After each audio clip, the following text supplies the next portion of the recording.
Hey, Cub fans! Thanks for joining us here today on Cubs 24/7, where Randy talks Cubs. And we're going to talk Cubs prospect Haydn McGeary. And if you're unfamiliar with Hayden, you're really going to love this. He is some kind of different. And I'm blown away at how entertaining this guy is at home plate. So if you haven't seen him, if you're unfamiliar, I'm gonna go ahead and leave some video clips of him hitting in the down in the descriptions. So we're gonna get to know Hayden, but just know this: when you watch this guy at the plate, the thoughts that are gonna come into your head are gonna be really incredible. My first thought was, this guy, if he's menacing looking, he's huge, looks like an NFL tight end, like a cartoon character, and just a monster, well, you'll see it. But Randy's excited because Haydn McGeary was entertaining. I watched these videos over and over, and my eyes were like, oh my God.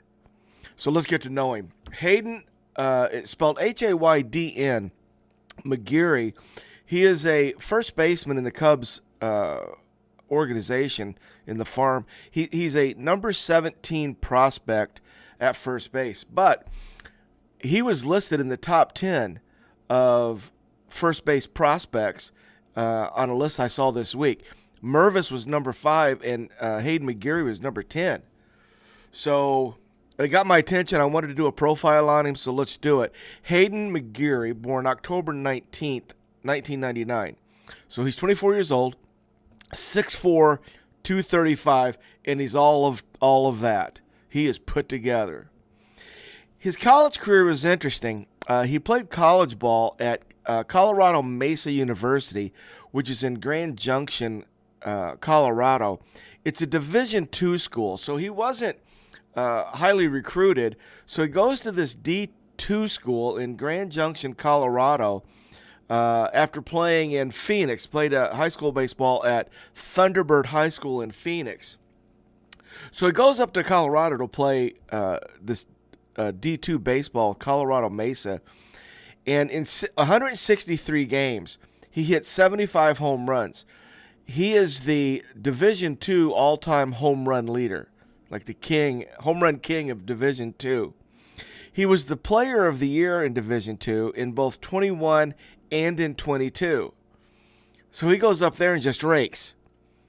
So let me give you just his 2022 numbers. So he hit 75 home runs in his career at Colorado Mesa. But in 2022 only, here's what he did. He hit 481 average with a 579 on base with a 1,061 slug.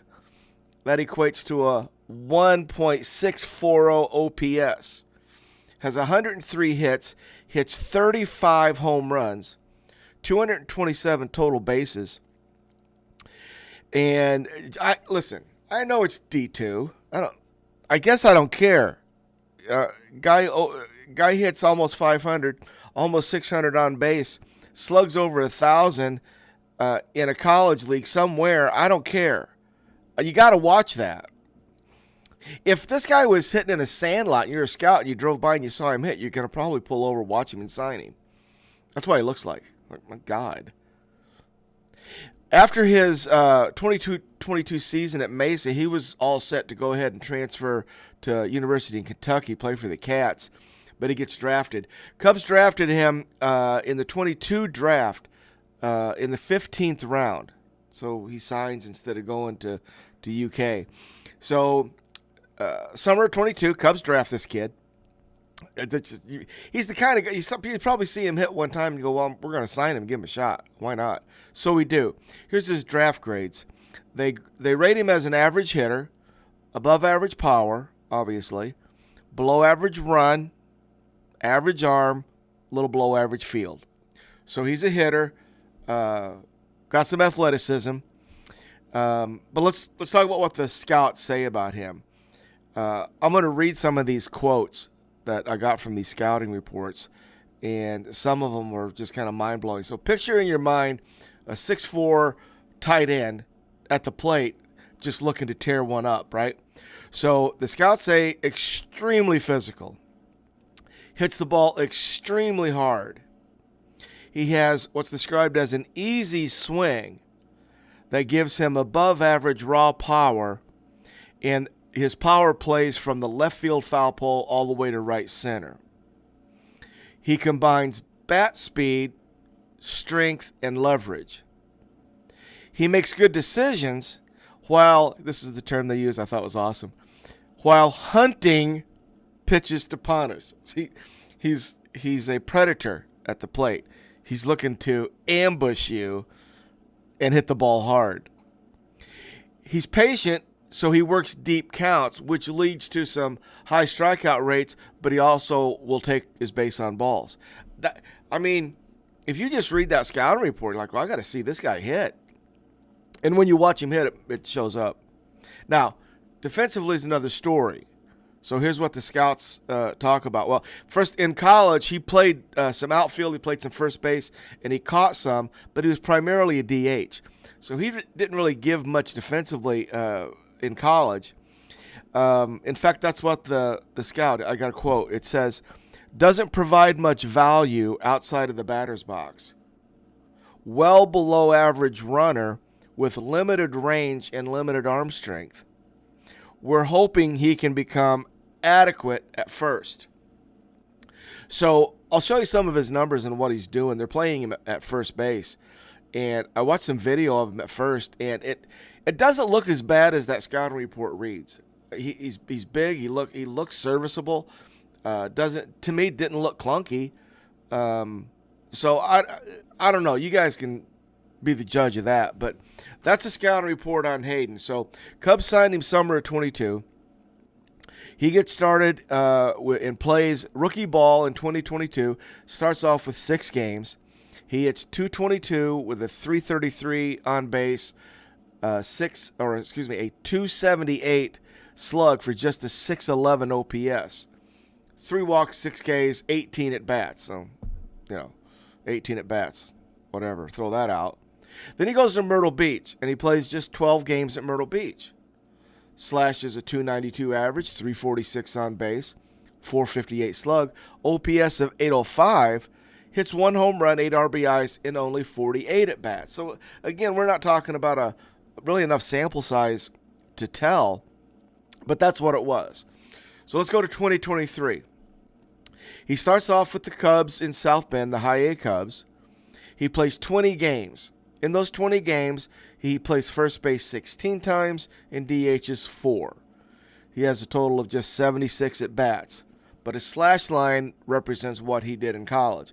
He hit .368, 467 on base with a .592 slug for a 1,059 OPS. He hit 3 home runs, 13 RBIs, 13 walks, and just 16 Ks while he was there. In those 16 games at first, he made 1 error, played 144 innings, and had a .992 fielding percentage. So, 1 error in 144 innings, slashing 368, 467, 592. Looks like he did really well in South Bend. He did. So they bump him up to 2A Smokies.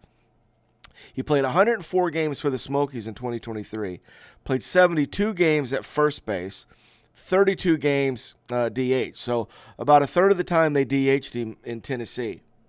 361 at bats.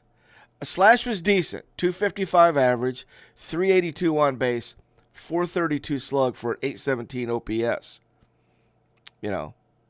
At his defense, it made 10 errors in 72 games.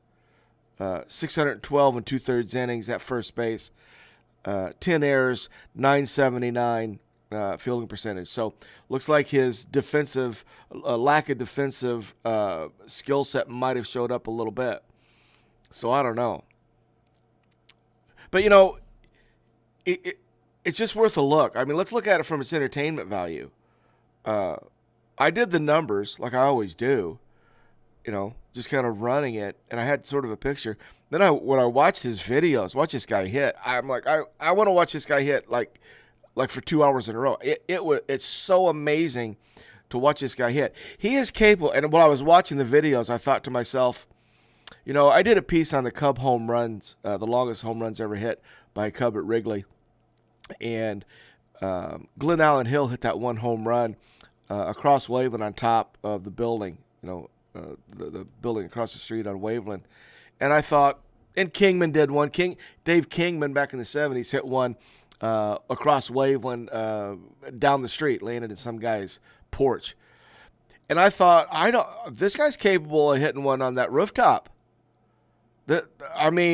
He right now, he's capable of doing that. Now, whether he can get a contact rate high enough to do it in the major leagues, I don't know. Whether or not he can play first base at the major league level, I don't know. What I can tell you right now, he's capable of hitting one across Waveland on top of that rooftop. It's must see.